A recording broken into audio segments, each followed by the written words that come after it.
వాతావరణానికి అనుకూలంగా రైతులు ప్రత్యామ్నాయ పంటలపై దృష్టి పెట్టాలని ఖమ్మం జిల్లా వ్యవసాయ శాఖ అధికారి వెంకటేశ్వరరావు సూచించారు. ప్రధానంగా వరి రైతులు వాణిజ్య పంటలు, అపారాలు, ఇతర పంటలను సాగు చేయాలని కోరారు. ఖమ్మం జిల్లా చింతకాని మండలం జగన్నాథపురంలో రైతు మేళా నిర్వహిస్తున్నామని, ఇందులో 150 స్టాల్స్ ను ఏర్పాటు చేస్తున్నట్లుగా చెప్పారు. వివిధ రంగాల వ్యవసాయ శాస్త్రవేత్తలను, అధికారుల నుండి రైతులకు అవగాహన కల్పిస్తాము అంటున్న వ్యవసాయ జిల్లా అధికారి వెంకటేశ్వరరావుతో మా regional coordinator Chira Ravi face to face. Telangana రాష్ట్ర ప్రభుత్వం వ్యవసాయ శాఖ ఆధ్వర్యంలో పెద్ద ఎత్తున ఇప్పటికే రైతు ఆశీర్వాద సభను ఖమ్మం జిల్లా జగన్నాథపురంలో ఏర్పాటు చేసింది. దీనికి సంబంధించినటువంటి రైతు మేళాని పెద్ద ఎత్తున నిర్వహిస్తుంది. ఈ రైతు మేళాకు సంబంధించినటువంటి వివరాలని వ్యవసాయ అధికారి గారు ఇక్కడనే ఉన్నారు. పెద్ద ఎత్తున రైతు సంబంధించినటువంటి సంఘాలు ఇక్కడ పాల్గొనే సంబంధించి దాదాపు 140 స్టాళ్ల పైనే ఏదైతే వివిధ రకాల వ్యవసాయం సంబంధించినటువంటి వాటి మీద రైతు మేళాన్ని నిర్వహించి రైతులకు అవగాహన కల్పిస్తున్నారు. ఇక్కడనే వ్యవసాయం సంబంధించినటువంటి అధికారులు అట్లాగే రైతులు పెద్ద ఎత్తున హాజరయ్యారు. వారికి సంబంధించినటువంటి అంశాలను ఇక్కడ ఉన్నటువంటి వ్యవసాయ అధికారిని అడిగి మరిన్ని విషయాలు తెలుస్తున్నాయి. సార్ చెప్పండి, ప్రధానంగా దాదాపు 150 పైగా ఇక్కడ ఉన్నటువంటి వ్యవసాయ స్టాళ్లు వచ్చాయి. రైతులకు ఎలాంటి అవగాహన కలిగిస్తున్నారు? రైతు మేళ ద్వారా రైతులకు ఏం చెప్పదలుచుకున్నారు?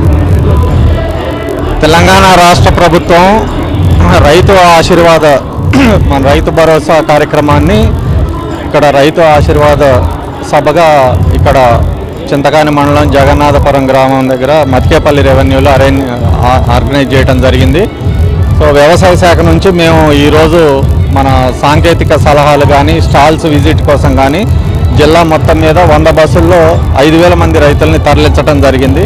అట్లాగే ఇక్కడ దగ్గర ప్రాంతాల్లో రైతులు కూడా, దగ్గర మండలాల్లో రైతులు కూడా వారి యొక్క సొంత ట్రాన్స్పోర్టేషన్ తోటి వచ్చి ఇక్కడ స్టాల్స్ విజిట్ చేసి ఇక్కడ ఈ యొక్క విజ్ఞాన సదస్సులో పాల్గొనడం జరిగింది. సో ముఖ్యంగా ఈ యొక్క సదస్సు యొక్క ఉద్దేశం ఏమిటంటే, రేపు ముఖ్యమంత్రి గారు రైతు భరోసా పూర్తిగా విడుదల చేయటం, అలాగే ఈరోజు రైతు విజ్ఞాన సదస్సులాగా రైతులకి శాస్త్ర సాంకేతిక సలహాలు శాస్త్రవేత్తల ద్వారా, ఉత్తమ రైతులు, ప్రోగ్రెసివ్ ఫార్మర్స్ ద్వారా రైతులకి అందజేసి, అలాగే వివిధ స్టాల్స్ దాదాపు 150 స్టాల్స్ దాకా పెట్టారు. ఇందుట్లో మరి విత్తనాలు, నూతన సాంకేతిక పరంగా వాడే వ్యవసాయ పనిముట్లు, డ్రిప్పు, స్ప్రింక్లరు, అలాగే మరి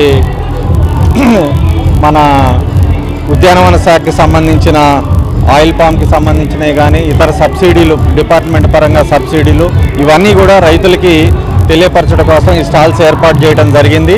ముఖ్యంగా ఏంటంటే, ప్రభుత్వం సన్న వడ్ల బోనస్ 7 రకాల సన్న రకాల వడ్లకి ప్రభుత్వం బోనస్ ఇస్తుంది. ఆ 7 రకాలని డీలర్స్ని ప్రొక్యూర్ చేసి రైతులకి విక్రయించమని చెప్పాము. రైతులను కూడా అయ్యే సాగు చేయమని చెప్పాము. వాటి యొక్క మిల్లింగ్ క్వాలిటీ మంచిగా ఉంది కాబట్టి మిల్లర్స్కి, ఇటు ప్రభుత్వానికి, రైతులకు కూడా దిగుబడి బాగుంటుంది కాబట్టి సో ఆ 7 రకాలు మనం ఇది చేయడానికి అవి కూడా స్టాల్స్లో డిస్ప్లే చేయడం జరిగింది. అంటే ప్రధానంగా వరితో పాటుగా ప్రత్యామ్నాయ పంటలు ఎలాంటివి వేయాలని భావిస్తున్నారు? వేటి మీద వేస్తే బాగుంటుందని రైతులు సూచిస్తున్నారు. ఈ సంవత్సరం సాధారణ వర్షపాతం కంటే తక్కువ ఉంటుంది అనేది ఇండియన్ మెట్రాలజీ డిపార్ట్మెంట్ IMD సూచించింది. ఆ క్రమంలో మరి వర్షాభావ పరిస్థితుల వల్ల రైతులు మన పత్తితో పాటు అంతర పంటలైన అపరాలు వేసుకోమని, అలాగే ఏదైతే నీటి వస్తు ఉన్నదో దానికి సంబంధించి దానికి తగ్గట్టుగానే నీటి వస్తు కింద ఆరుదడి పంటలు వేసుకోమని రైతులకు సూచించడం జరిగింది. సో అట్లాగే మనకి ఖమ్మం జిల్లాలో దాదాపు సాగర్ కింద 2.5 లక్షల ఎకరాల సాగు ఉంది కాబట్టి ఆ యొక్క సాగర్ కింద కూడా మరి క్యాచ్మెంట్లో ఇంత మట్టికి ఫ్లో లేదు. దానికి సూచించి ఇప్పుడు జూలై 15 దాకా మనకి ఈ వర్షాధార పంటలకి టైం ఉంది. జూలై 15 తర్వాత కంటింజెన్సీ ప్లాను అమలు చేయడానికి వ్యవసాయ శాఖ సిద్ధంగా ఉంది.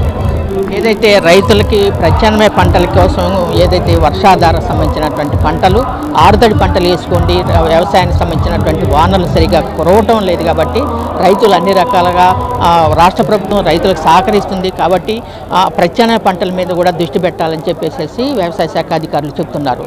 కెమెరామెన్ సుధాకర్తో చిరా రవి, జాబ్ మేళా, జగన్నాథపురం.